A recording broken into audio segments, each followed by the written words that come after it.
Black History Month you find ridiculous. Why? You're going to relegate my history to a month? Oh, come on. What do you do with yours? Which month is White History Month?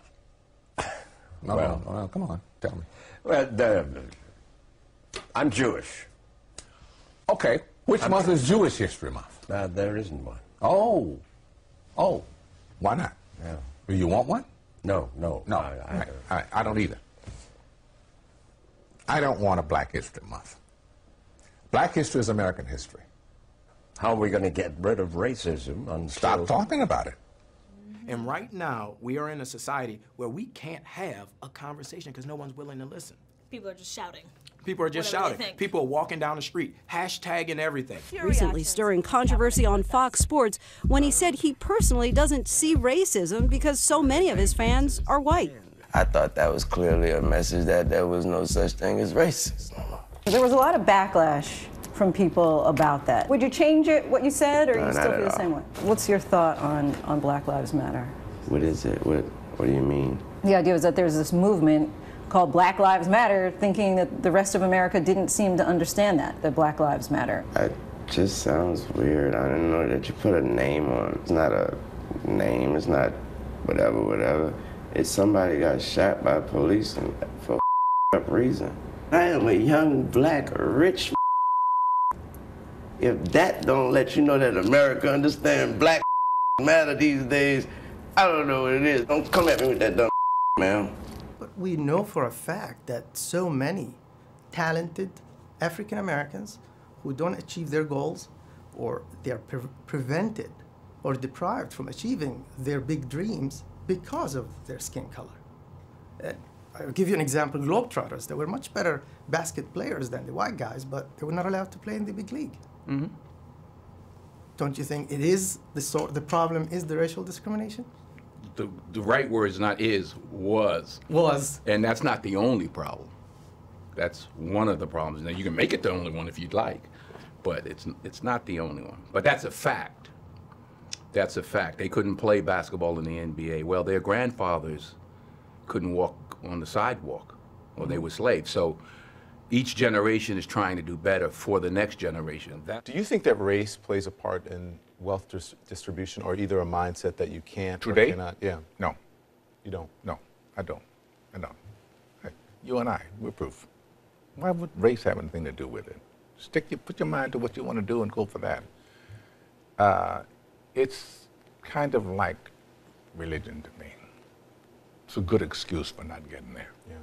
You know, I said, and it's probably get me in trouble, but I said to some of my colleagues recently, so I know that it's an issue, but it seems like every single day on television I'm talking about race, and it's because of the news cycle, it's in the news, but sometimes I get so tired of talking about it, I want to just go, this is over, can we move on? And if you talk about it, it exists. Right. Yeah. It's not like it exists and we refuse to talk about it, but making it a bigger issue than it needs to be is a problem we have. Here's the thing you got to remember. When you talk about racial and you talk about discrimination, maybe, what if he just wasn't good enough? See, it's so easy to just say, oh, it's because of this. It's because of racism. Oh, I didn't get the job because of that. Maybe you weren't good enough. This is what I know. I'm a certified scuba diver. My first day of class, they told me this. When you're in shark-infested waters, everything in that water is considered a threat until proven otherwise. If it's a guppy, it could be a shark until you know it's a guppy. And I think as black men, we need to realize we're in shark-infested waters. And if we don't sit our young men down and we don't talk to them about perception, and we don't talk to them about stereotypes, we're doing them a huge disservice. Because if the police pull me over, prime example, I got pulled over by the police, come over to my window, flash his light in my face, hand on my pistol. I can handle that two ways. I can start yelling and screaming and tell him he a racist and he don't know me, you doing this wrong. Or I can say, yes, officer, no, officer, or we done, officer. And both of them are gonna have drastically different outcomes. It was something I read where you talked about your people from Mount Vernon saying that, you know, like they've done like 40 years in the penitentiary together. So, and you know, incarceration rates in America has been a problem, especially as opposed to minorities. And Roman delves into this the issues around the legal system. Do you think we've made any headway in the I think it's more important to make headway in our own house. By the time the system comes into play, the damage is done. They're not locking up 7-year-olds. Yeah. You know, I was in Chicago a couple of 3-4 weeks ago, and we saw these little kids on bikes with masks on the side of their head, like 5 or 6 of them. And the driver said, yeah, they're little yummies. I said, who? He said, little yummies. Look up, Google Little Yummy. Little Yummy was an 11-year-old murderer. Wow. And you look at his picture, you'll see the headshot of him, and he's like this. And he got murdered at 11 by a 14-year-old. Wow. Who's doing life now, and a 16-year-old. That makes no sense. You blame the system? Where was his father? Yeah. It starts in the house. It starts in the home. And yeah, well, my father got locked up. Well, where was his father? Yeah. You know, like I did talk about my 3 closest friends, and they did, you know, 15 to 25. One did 28, this and that. I was the only one of the 3 that had a father in my life, even though my parents were together. But I still had a father who was a gentle man and a good example, and they didn't. We can blame the system if we want, but they didn't lock any of us up at 7. Yeah. We were all doing enough to get locked up at 13. My parents sent me in another direction. They didn't have anybody to help them, and they kept doing what they was doing, and the system got them. So all cops aren't bad cops. 99% of cops are really good dudes and women. I've 99% of the people I've met that are cops are dope. I have a lot of friends that are cops, but that 1%, that's the problem. So in my opinion, George Floyd was a criminal. He was a criminal.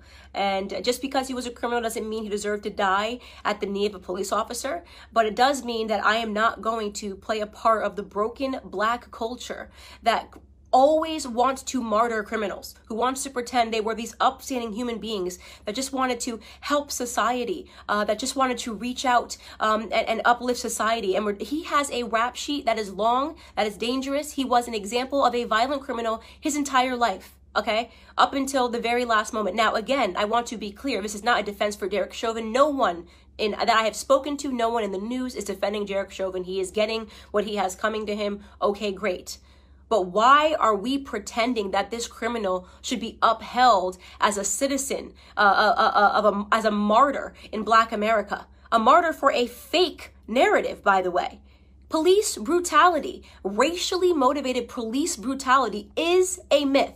Okay, so let's get into that. Not only are we using this death, right, and allowing it to cause these riots and protests, pretending this was some upstanding citizen in the Black community who was tackled down and killed for no reason, right? Not only are we allowing it to inspire riots in which Black people are dying, in which actual upstanding Black citizens are dying. Case in point, I'm sure you guys have all now seen David, the sheriff that just was shot and killed because he was trying to protect a pawn shop. Please look him up if you haven't seen it. I'm blanking on his last name. His first name is David, who was shot and killed for trying to protect a pawn shop from looters. An upstanding citizen, an actual head of a police. He was the head of a police his entire life, 77 years old, did everything right? So we now have to kill upstanding Black citizens because a non-upstanding Black citizen, a career Black criminal, died. Now, did he deserve to die in that manner? No. I can't say it enough. No, he didn't deserve to die in that manner.